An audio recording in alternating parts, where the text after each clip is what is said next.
గెలుపు మాదే. మందేస్తావా? అయ్యో వద్దు నాన్న.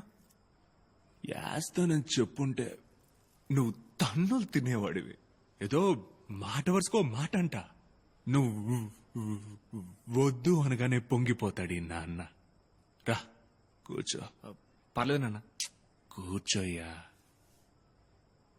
నాకు 12 ఏళ్లుంటాయ్యా. నా బాబు నాకమలే తాగుతావా అని అడిగాడు.